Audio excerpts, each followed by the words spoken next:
Welcome to week 3 of web design. Hope everyone's having a good week. Hey, let's come on in and get started. Okay, this week we're going to dive into what the text is considering most important aspect of web development.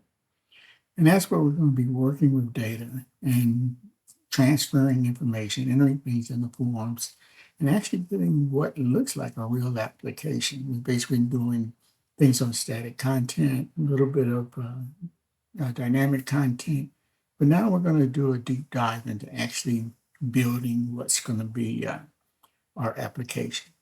So what can we expect this week? HTML forms and express form handling, object relational mapping, CRUD, create, read, update, and delete. And we're going to be connecting to a database, something we haven't done before. We're going to have expectations at the end of the week that you will be able to have hands-on coding, building forms that connect to the database, apply concepts, implement the CRUD functionality, and in thinking ahead, beginning to see how forms and databases connect with each other in the web. By the end of this week, your application should have moved beyond a simple page rendering, and you should be able to collect data from users and manage it in a real database. Okay, so let's talk about HTML forms and express handling. HTML forms and express handling. HTML forms collect user input. It could be text, select radio buttons, checkboxes. My assumption is that everyone has a fairly good grasp on HTML, but if not, then we'll go over some of the basic concepts of HTML in class. Okay. So Express can parse from form data using the body parser. We're going to be talking about that on how we get information out of the URL and get it into another screen, for example. And we'll be concentrating on the get and the post forms. Get appends data to the URL, post sends the data in the body.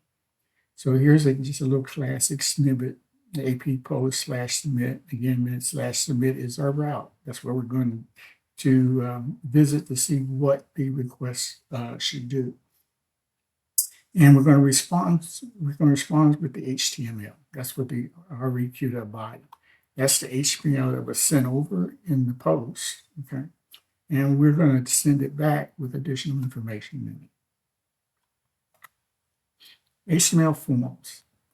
Okay, so what I have here is just an example of a form that may be somewhat looking like or mimicking your application. But what I wanted to do here was just to show you that if there's if you want to see a quick way of rendering an HTML, just to see what it looks like. Okay, I just wanted to go through that because I thought this would be very useful for you to see. Here it is. Basically, everybody has a notepad, okay, on their laptop. So this is how you can take some HTML, put it on a notepad, and then from that notepad, set up a little simple file and then run that in your browser. So here we rendered HTML via Notepad. We open Notepad. We start here. We start type Notepad in there. We write our HTML code. We go to File. We save as. We need to make sure that we have a file that has HTML at the end. We choose a location where we want it and we save it. Go to where we save the file and double click it. When you double click it, you should get a rendering of your HTML that you just entered into the file. In this particular example, in looking at this piece of code for HTML, what it will render is this. So looking at the HTML itself, it has an interval name, a drop down. Whoops, excuse me. Let's go back up. Yeah, I drop down a gender, some some interests as far as sports, and some genders as far as radio buttons. So radio buttons, selection, drop downs, and enter. So the basic four things that you're probably going to be using in your application. So just want to kind of throw that out there that that's going to be available as a quick way of rendering your HTML to see initially what it's going to look like. Okay, session management. Back in week 2, we talked about cookies, okay? And we gave a general overall kind of synopsis of what cookies are. Here we're going to go just a little bit deeper so you'll understand that cookies, how it's managing sessions, okay? So in this particular case, looking at here, what we're doing, we're creating a session. Every time we send over information for a cookie, we're going to be saving that information in a session that's associated with your request. So here, adds Express middleware to your app, enables the server to create and manage sessions. Every request can now have a request session object, which is really the cookie that's associated with your request. Also associated with that session is going to be, it's a password, okay? Here it says that basically we're using my secret as the password. In real life, okay, we were just saying that that session secret or the password is a long random secure value, not my secret. Okay, so this particular one, we're saying process.environment session secret. We're assigning a password to my it's assigning a password to my cookie, so that whenever I interact back and forth with the website, I have to have the session ID that goes along with it, and that session ID will connect my request to me. So here's just some other things. This particular resave false tells Express not to save the session back to store.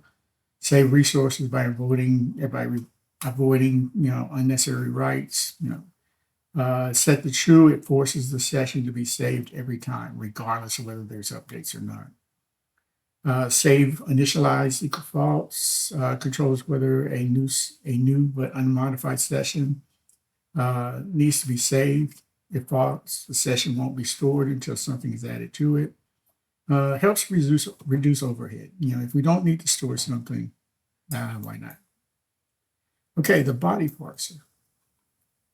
The body parser is middleware for Express.js. Increase my screen here. Okay, so body parser is middleware for Express.js. It is a Node framework, okay, that's used to extract and read data from the body of an HTML request. Data that comes from an HTML could be on a JSON. We kind of defined that previously as far as how I get data back and forth from my website is basically with a JSON payload. So what it does, when a user submits a form like this, and here's, again, I'm not really looking for you to dive into what exactly is saying other than that this particular item here, okay, is basically code for processing the form. It's the JavaScript that we need in order to process this form. So this is what's given. Just kind of highlight, here's my route, I'm doing a post. Here's the type of information I'm sending is a text, which has a username. And then what we're going to have is a button, okay, on our screen that says submit. That's what this particular form is doing. Real simple. Enter my name, hit the button. Okay. The browser sees the data in the request body like this. It says user John. By default, the Express doesn't know how to read the body. Express does not read HTML. So here, what the body parser will do, okay, there we go. What the body parser do will convert that raw text that's in our HTML, and what it do, it will convert it to a Java object. Okay, body parsing, takes HTML in raw form and converts it to JavaScript, in which that's what Node reads. That's what Expression reads. It reads JavaScript. So if it receives something that is not JavaScript, we have to go through that process of converting it to a JavaScript object. That's what's being done here. We're using a body parser to take information out of our HTML and basically putting it as a JavaScript object. So here we're parsing, okay? Not really clear about the syntax other than you need to know that if you ever need to parse your HTML, this is the command here that's going to do that. Same thing if you want to parse JSON, okay? From the fetch of API clients, API use body parser JSON. Okay, so this basically will take that information and put it as a JSON script. Okay, here body parsing, again, looking at our little example, what we want to come out with is a hello Mac or hello Susan or hello, So here, we're parsing the information, again, looking from the submit route. That's where the location is. And what we're going to be doing is we're going to be logging on the console what was sent over to us. So we're going to send hello, the requirement of the body, the username part of the body. So we're actually going down into the HTML, getting the username, and basically concatenating that with hello to display hello John. John is in the body of the HTML. Here's the listener. Okay, the listener is listening on our laptop, listening for a request that says /submit. Once it gets that, then it will look at it, it will parse it out, it will execute it, and come back with a hello, John. That's what's happening here.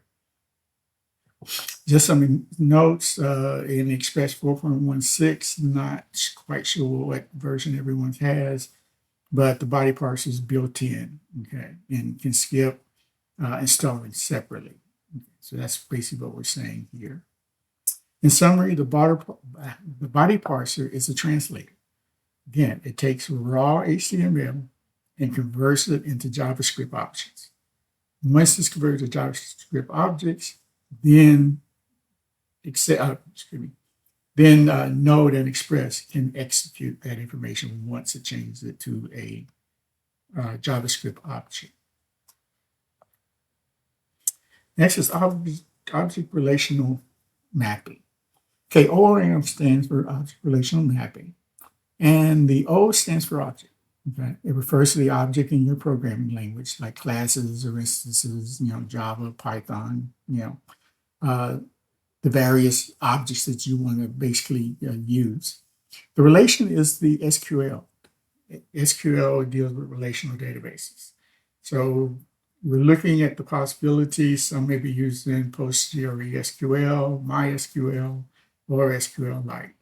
I'm going to be giving examples using SQLite. That's not to say that it is the only database form or database method that I can use. PostgreSQL, SQL, and SQLite are some other options. And then mapping means connecting or translating the object that's coming over to the database. That's what we're talking about here. Okay, so what does it solve? Why have ORM? Okay, so in this particular example, we have ID1, name, email. So we got a person's name and a person's email address. Okay, the problem what it solves is the database stores data in rows and columns. That's the way databases work, is in rows and columns. But the application code usually works with objects. So what we're doing here is we're converting the application information, the data that's coming out of the database, and what we're doing is converting it to an object via ORM. We're writing SQL manually every time to convert it between the two can be repetitive, and every time we do something more than once, we are prone to error. Okay, so here it's basically automatic when that conversion happens. Okay, ORM solves this automatically by mapping in database rows to objects and vice versa. So this is basically built in, and it's being done for us by Node and Express.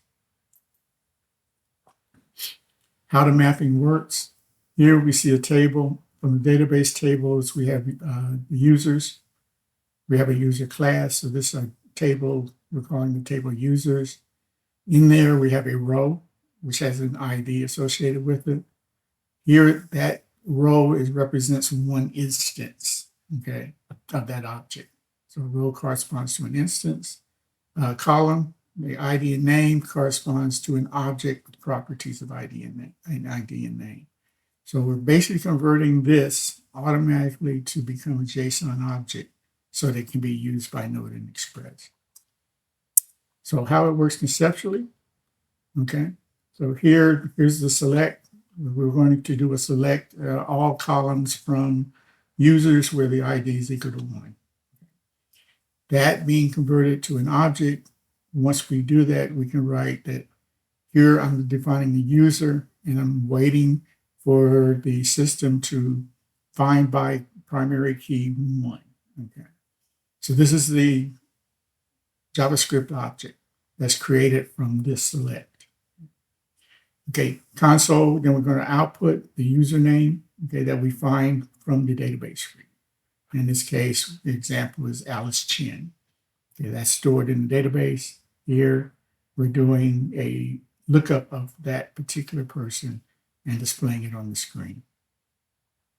Okay, ORM handles the query and converts the results to the object for you. That's, that's important. You're not going to have to do anything. ORM, once you select it as being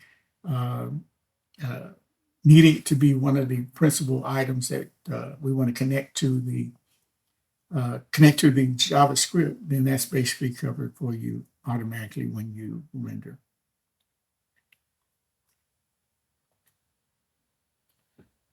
Okay, here's some ORM. This is the same code that we saw before, but just kind of highlighting it. The await, I think we have that here.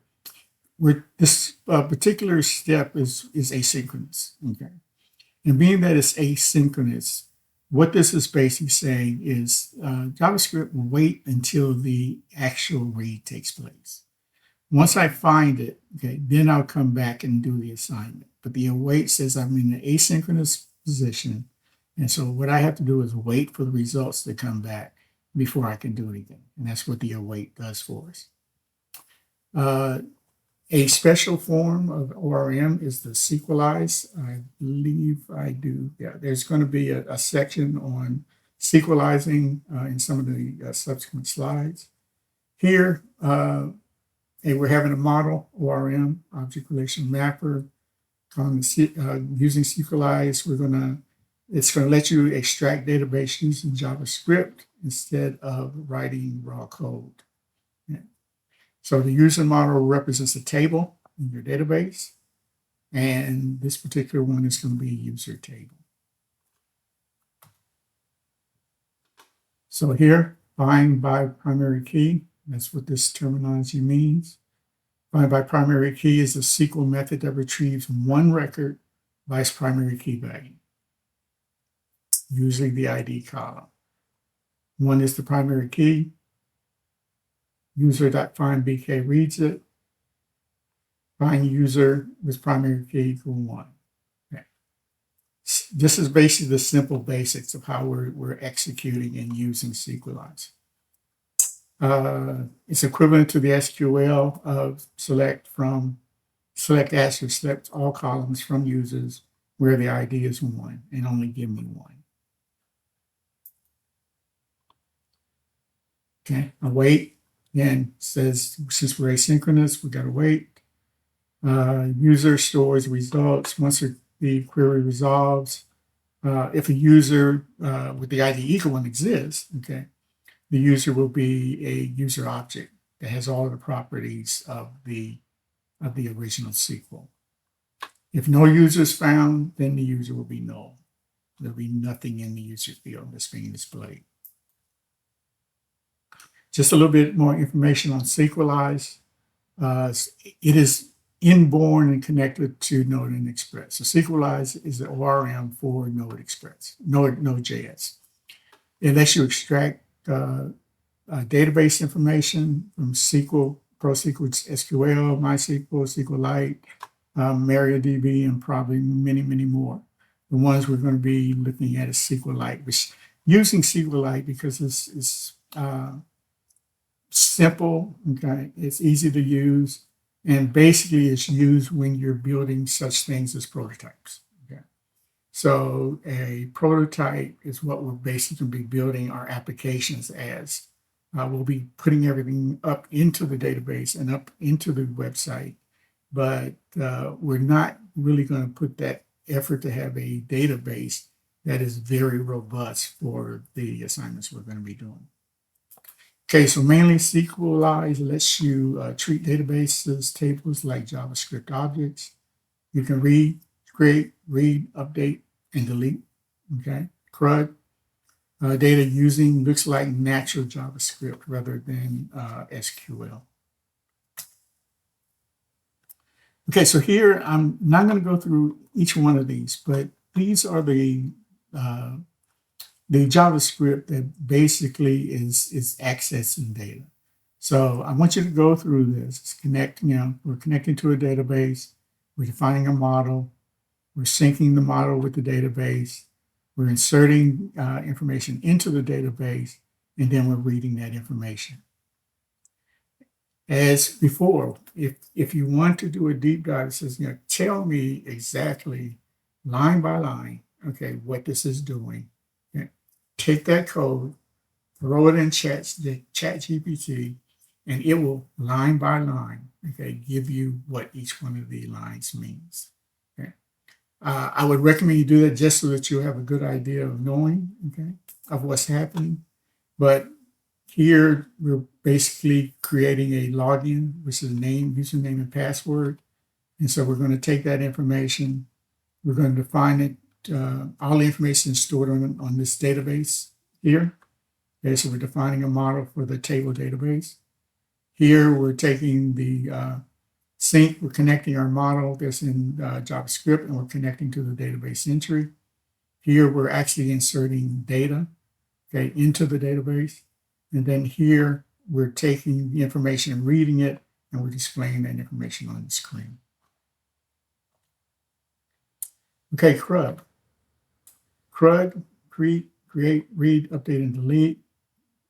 Forms, handle each put the CRUD. Validation ensures correct data before saving. Okay, all that's good. What I have put in here, this is a sample. I won't say sample, but it is an example of using CRUD. Okay. So there's an example here on how we can create things, how we can read, how we can update.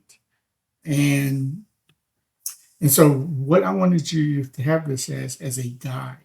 So when you start building your application and you want to be able to display the wireframe. The wireframe is the picture of what your application screen is going to look like. That you have a place that you can go to start picking up information and use it basically as a clone, where you can just substitute information related to your project directly into the code and basically execute from there. So here we're adding Express to Node, okay, specified here. Okay. Again, if you want to do a line by line exactly, that's easy to do. And if you're having any problems in doing that, please let me know. Okay, here we're taking the database and we're connecting it to the model. Okay, this is the logic here. We're using SQLite, okay, and we're connecting it to a SQLite database. Send validation errors. This is a function that says something happened, and I want to send. I couldn't find it. I couldn't find the information I want, so I'm sending a status 400 as a JSON data file. Okay, so here's where we're getting to meat. This tells you basically what you need to do a create. Okay. Now, I'm not going to go through it line by line, but you can have this information. Plug in, maybe you don't want to have a message that says name is required. maybe for your example, you're having this is a customer app, and you're trying to get the customer information. So you might say custom ID is required. Okay, password is required. Right. So, but this is basically the structure on how we would take that information and display it. In this case, we have a name and we have an email address, okay, that we're basically entering. Okay? But this is the create of the CRUD. Here's continued. This is just the other information in it. Status 201 means everything was fine. Status 404 says I couldn't find it. Status 500 says, nope, something didn't work right. Here's the read portion. So before we had the CRUD, here's where we're actually reading information. Okay. So here's the code that you basically use for substitution there. Here's the update. When I want to update information that's on the database, this is the code that you can use for that.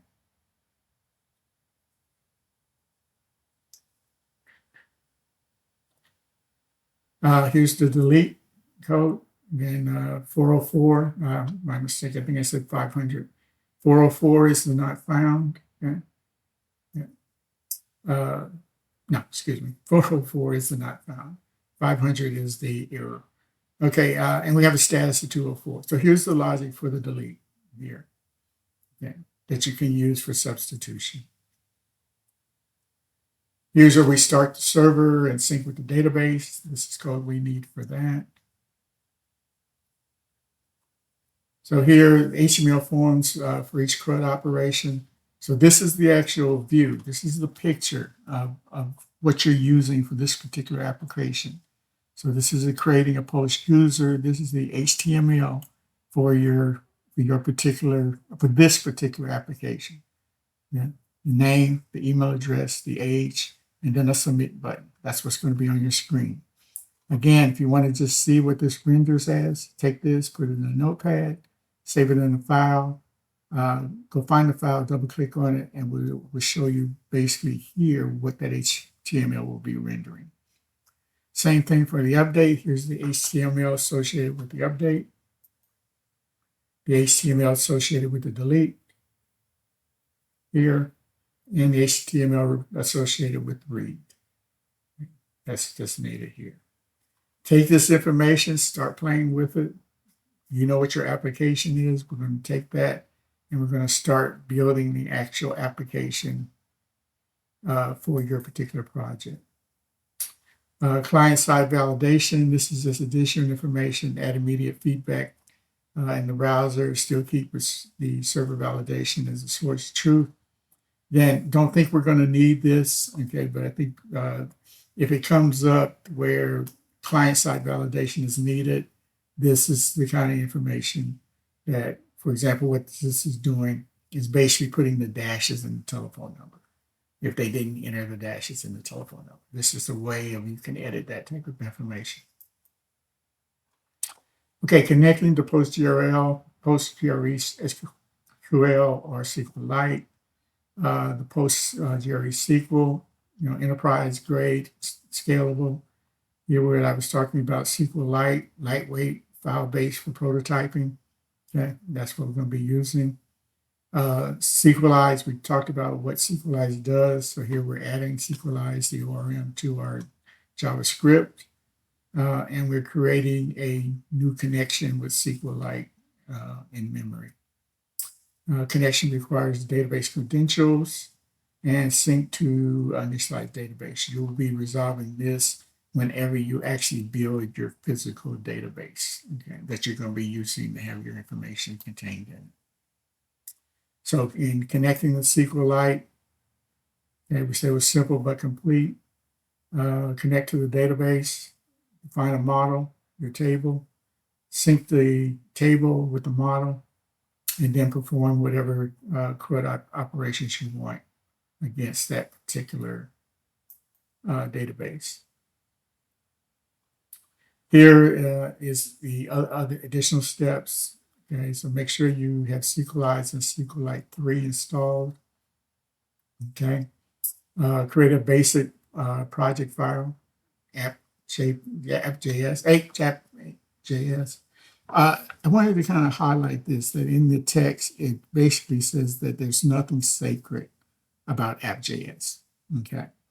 That I think the most notable thing is it's a general concept that everybody can say, oh, app.js, I know that's a JavaScript program. You can actually, what I'm expecting for you to do, this app to be some designation or some description that basically models your particular project. So if it's basically on reservations, okay, you can say reservations.js.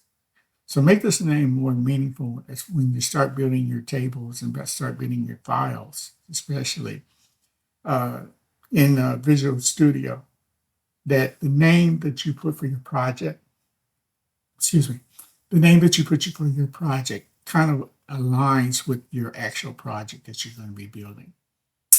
So here's a complete runnable example where we're basically enabling SQLize. We're creating connection to the database. Okay, there's two options here. Probably here, going to just go ahead and use option A. Here's where we define the model that we're going to be connecting to the database. Okay. And his is basically the information that's contained in the, that is contained in the database itself, the record that you'll be getting from the database. Here, we're connecting and syncing the database. This is the logic here. Database connects successfully. We're sending a log basically whenever we do successfully create one or successfully add one or update one. We can send out a message and say, hey, okay, we've done it. We've added it, we've updated it, we deleted it. Whatever message corresponds to the action that we've just completed. Then create the insert. Here's the console. Okay, we're giving the new user ID that we just inserted. Here's where we're reading one. Here's where we're updating. Here's where we're deleting. Just another example. Expectation is based on, again, always think back that what we were going to do, we're not really concerned with writing the code as much as we're identifying what pieces we need in order to build our website. So what I'm showing now are pieces. Okay. You're going to be taking those pieces, and depending on what you want to do, you're going to be selecting one of these pieces. Okay. Now, with those pieces, you may not find what you're looking for. You may say, well, I need to do this, but everything we went over, I don't see where it tells me or shows me how to do this. Okay. With that, come to me. We'll basically take that request and we'll find their answer. We'll define the code, and then we'll enable it so that you can use it in your application. So we're thinking that most of the things here are probably usable, but maybe not, depending on what your project is and what you're trying to do. There may be instances where we have to do a little deeper dive. Okay, this is just the last few lines of the code, and then the main, which is the main object or main route. Okay. In summary, this is just putting everything in perspective. New SQLize, SQLite creates a memory SQLite database. New SQLize dialect uses real files for persistent storage. SQLize that authenticate verifies the database connection. SQLize that sync creates database tables. User.create creates a user record, new record. User defined all reads records. Give me every record there is. Okay, so these are some of the things that are associated with the CRUD operations: the create, read, update, and delete. So just kind of a summary. There are more than these, but again, if something that you need is not there, then that is when we can do some research and find out what we need to do, which object we need to use for that. Okay, I went through that rather quickly because I didn't want to get bogged down into the detail. Again, just one of the high levels. I want you for you to do a deep dive in that. Look at the pieces. There's nothing wrong. It says here's the code, and this is what it's doing. Put it in a spreadsheet. Okay, here's the code. Here's what it's doing. Here's the code. Here's what it's doing. So now, whenever you do your project, you go back and says, okay, I need to do this. You have a source in one place where you can say, oh, do any of these satisfy that requirement that I need to do? Okay. So keep it together. Put your code whenever you find something. Say, oh, this code does this. Okay, put that in your Excel, okay, or your spreadsheet. So you have a quick way. You can do a search. Okay, if the search has to do with updating information, you can scan the document and say, okay, show me all the JavaScript that has to do with update. Okay, and then from there you can select those type of information. Okay, but that is it for now. Again, as always, if any questions, comments that you want to go into, please let me know. And we'll see you next time for week 4 online, but I'll see most of you in class come Wednesday or Thursday. Okay, thanks a lot. Have a good one.